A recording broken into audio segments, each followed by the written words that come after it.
Presidenti i Serbisë Aleksandar Vučić është takuar me ministren greke të kulturës Lina Mendoni, me të cilën ka biseduar rreth rëndësisë së ruajtjes së trashëgimisë kulturore e shpirtërore serbe në territorin e Greqisë, por dhe e falenderoi për mbështetjen e vazhdueshme të atinës zyrtare në rrugën e europianit të Serbisë.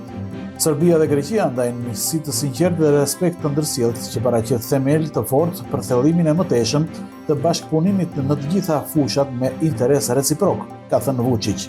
Theksova dhe rëndësinë e ruajtjes së trashëgimisë kulturore e shpirtërore serbe në territorin e Greqisë, në mirënjohjen dhe qëndrimin e përkushtuar ndaj vendeve tona të shenjta, veçanërisht manastirin e Hilandarit, shkruan Vučić në Instagram. Ministri për integrimin evropian të Serbisë Nemanja Starović është takuar në Washington me kongresmenët Claudio Ateni dhe Emanuel Kliver, bashkëdrejtues të korpusit serb në Kongresin Amerikan. Gjatë bisedës, Starović ka informuar kongresmenët amerikanë rreth përparimit të marrëdhënieve serbo-amerikane dhe perspektivat për nisjen e dialogu strategjik mes dy shteteve.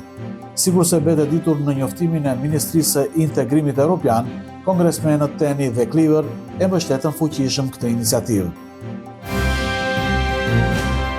Momenti në shkrimin të marrëveshjes ushtarako-financiare mes Turqisë dhe Kosovës nuk është zgjedhur rastësisht, beson profesori universitar Necmettin Spahiu. Kurti thotë se Spahiu për Kosovë Online kronometroi kohën që ajo të bëhet para zgjedhjeve dhe për t'i dhënë atij përparësi politike. Spahiu thotë se Kurti dhe Erdogan nuk janë të afërt, por kjo nuk është arsye që Turqia të ndërpresë mbështetjen për Kosovën. Dhe analisti ushtarak Vlade Radulović thotë se ky bashkëpunim nuk është gjë e re dhe se Albin Kurti, në cilën do problem të caktuar politik në Kosovë, peshon çështjet e forcave të sigurisë kosovare. Njëkohësisht beson se Ankaraja me këtë lëvizje konfirmon vazhdimsinë e bashkëpunimit me Prishtinën. Kjo sigurisht që mund të interpretohet si mbështetje për vetëvendosjen dhe politikën e Albin Kurtit. Megjithatë, është i rëndësishëm momenti kur vjen dhe nënshkrimi, bën të ditur ai për Kosovë Online.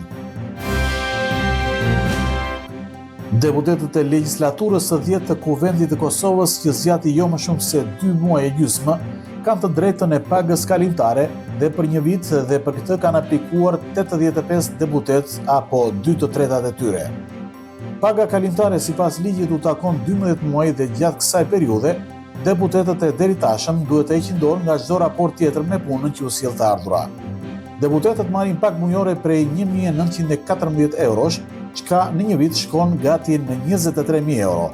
Kjo do të thotë që 85 deputetët që kërkuan pagë kalimtare, nëse marrin atë për 12 muaj, do t'i kushtojnë buxhetit të Kosovës pothuajse 2 milion euro. Kryetaria e Parlamentit në seancën shpërndarëse Albulen Haxhiu shprehu gatishmërinë për të ndryshuar këtë praktikë në të ardhmen. Ministrja Kosovare e Industrisë në mandatin teknik Mimoza Kusari Lila vizitoi Mitrovicën e Veriut pasi në Mitrovicën e Jugut me kryeministrin në mandatin teknik dhe liderin e vetëvendosjes Albin Kurti vendosi gurthemelin në fabrikë.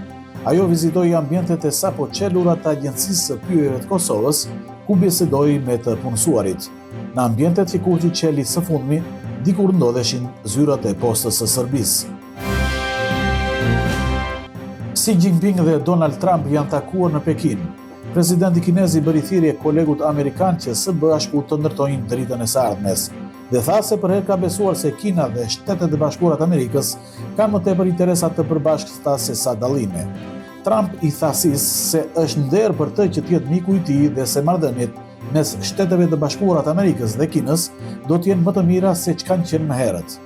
Presidenti i Shteteve të Bashkuara të Amerikës Donald Trump dhe lideri kinez Xi Jinping ranë dakord që ngushtica e Hormuzit duhet të qëndrojë hapur për qarkullim të lirë të energjisë, deklarohet nga Shtëpia e Bardhë pas takimit të liderëve në Pekin. Me liturgji, lutje dhe larje tradicionale të kryqëmbajtësit në Gorazdevac në prezencën e një numri të madh besimtarësh nga rajone të ndryshme, u kremtua sot festa e fshatit të Shenjtë Jeremis. Ulaçi u pre në kishën e vjetër të Drurit dhe pas lutjes për fshatit, u pasua me gdhendjen e mbishkrimit dhe larjen e kryqëmbajtësit. Banorët e Gorazdevacit theksuan se janë krenarë që janë pjesë e këtij manifestimi, ku sikur se theksuan, tu buan populli në këtë vend. Në kremtimin e festës asistuan ndihmës drejtori i zyrës për Kosovë Metohi Borislav Tajić, antari kryesisë së listës serbe Igor Simić, zyrtar vendor dhe të ftuar nga Malizi dhe Republika Serbe e Bosnjës. Në intervale të shkurtra me diell, moti do të jetë kryesisht me vranësira.